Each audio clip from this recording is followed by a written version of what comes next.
नमस्कार दोस्तों, स्वागत है आप सभी का किसान बुलेटिन में और मैं हूं आपके साथ पारुल यादव। चलिए नजर डालते हैं किसान बुलेटिन में आज की बड़ी हेडलाइंस पर।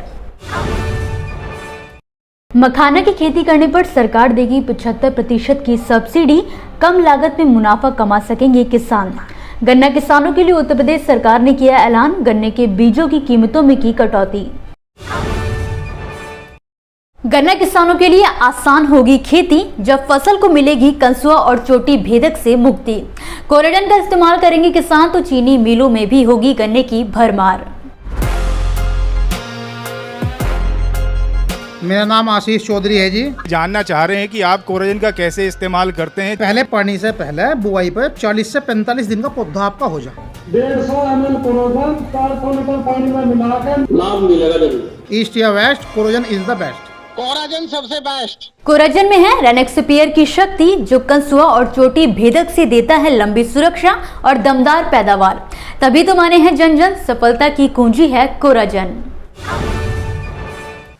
बिहार में किसान बड़े पैमाने पर मखाने की खेती करते हैं क्योंकि इसमें लागत कम लगती है और मुनाफा कई ज्यादा, जिसके चलते किसान भी काफी बढ़ चढ़कर मखाने का उत्पादन करते हैं।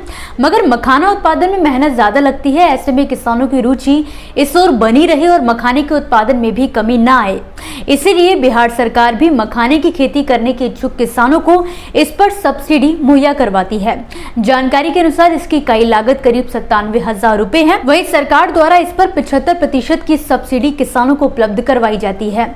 वहीं मखाना प्रसंस्करण उद्योग लगाने के लिए भी सरकार द्वारा व्यक्तिगत निवेशकों को 15%, जबकि किसान समूहों को 25% तक की आर्थिक मदद दी जाती है। खास बात यह है कि बिहार की जलवायु को मखाने की खेती के लिए सबसे ज्यादा उपयुक्त माना जाता है। ऐसे में देश का 80% मखाना बिहार में ही उगाया जाता है। हालांकि असम, उड़ीसा, मेघालय जैसे राज्यों में भी किसान इसकी खेती करते हैं, लेकिन वो केवल नाम मात्र ही है।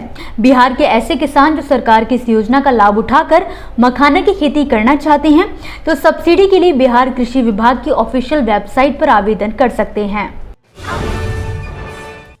उत्तर प्रदेश सरकार ने बीते शनिवार को गन्ना किसानों को बड़ी राहत देते हुए एक ऐलान किया है, जिसके मुताबिक सरकार ने गन्ना की किस्मों कोशा 13235 और कोशा 15023 के बीच की कीमत में 25 से 50% तक की कमी करने का फैसला लिया है।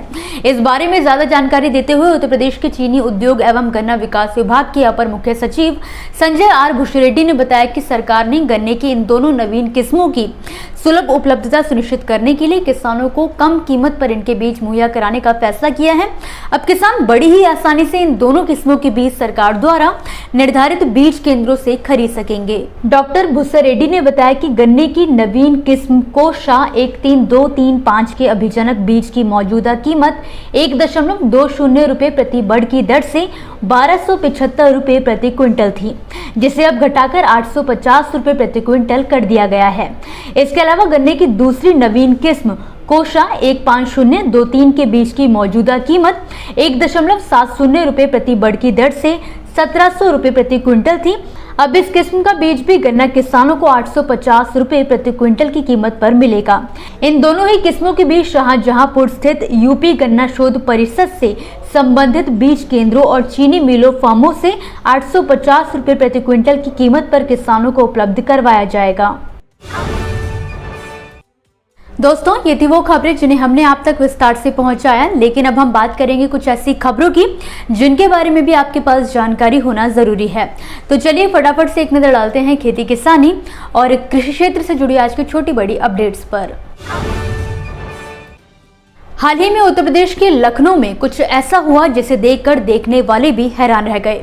दरअसल यहाँ शहर के पहले ऑर्गेनिक रेस्टोरेंट का उद्घाटन किसी नेता या सेलिब्रिटी द्वारा नहीं किया गया, बल्कि एक गाय के द्वारा कराया गया, जिसे लेकर रेस्टोरेंट के संचालक और पूर्व डिप्टी एसपी शैलेंद्र सिंह ने कहा कि गाय हमारी संस्कृति का हिस्सा रही है, तो किसी काम के शुभारंभ में गाय माता से बेहतर और कौन वीआईपी हो सकता है। उत्तर प्रदेश के किसानों के लिए खुशखबरी है। दरअसल प्रदेश के मुख्यमंत्री योगी आदित्यनाथ की सरकार ने गेहूं खरीद नीति 2023 से 24 को अपनी मंजूरी दे दी है। इस बार सरकार ने गेहूं खरीद के लिए मिनिमम सपोर्ट प्राइस यानी कि MSP 2125 रुपए प्रति क्विंटल तय किया है। खास बात यह है कि इस रबी सीजन के लिए योगी सरकार ने 60 लाख मीट्रिक टन गेहूं खरीद का टारगेट सेट किया है। जहां एक तरफ कर्नाटक में अमूल का मुद्दा शांत भी नहीं हुआ था कि कर्नाटक मिल्क मार्केटिंग फेडरेशन के ब्रांड नंदिनी ने केरल में अपने 2 स्टोर शुरू किए हैं, जिसके बाद कर्नाटक और केरल आमने सामने आ गए हैं। आपको बता दें कि केरल में नंदिनी ब्रांड का स्टोर खुलने पर मिल्मा ब्रांड ने विरोध प्रकट किया है। हिमाचल प्रदेश सरकार ने राज्य में डेयरी बिजनेस को बढ़ावा देने के लिए 500 करोड़ रुपए की लागत से हिमगंगा योजना शुरू करने का फैसला किया। इस बात की जानकारी राज्य के कृषि एवं पशुपालन मंत्री चंदन कुमार ने शनिवार को दी। आपको बता दें, इस योजना के तहत दूध खरीद प्रणाली, प्रसंस्करण और विपणन में गुणवत्ता सुधार किया जाएगा। पानी की कमी को देखते हुए हरियाणा सरकार द्वारा एक बार फिर से प्रदेश में धान की DSR तकनीक को प्रोत्साहित किया जा रहा है, जिसके तहत अगर किसान सीधी बुआई तकनीक से धान की खेती करते हैं तो सरकार द्वारा उन्हें 4000 रुपए प्रति एकड़ की दर से सब्सिडी दी जाएगी।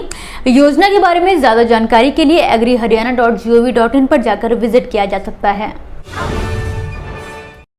इसी के साथ आज के किसान बुलेटिन की बड़ी खबरों में फिलहाल के लिए बस इतना ही। आप मुझे दीजिए इजाजत और देखते रहिए ग्रीन टीवी। नमस्कार।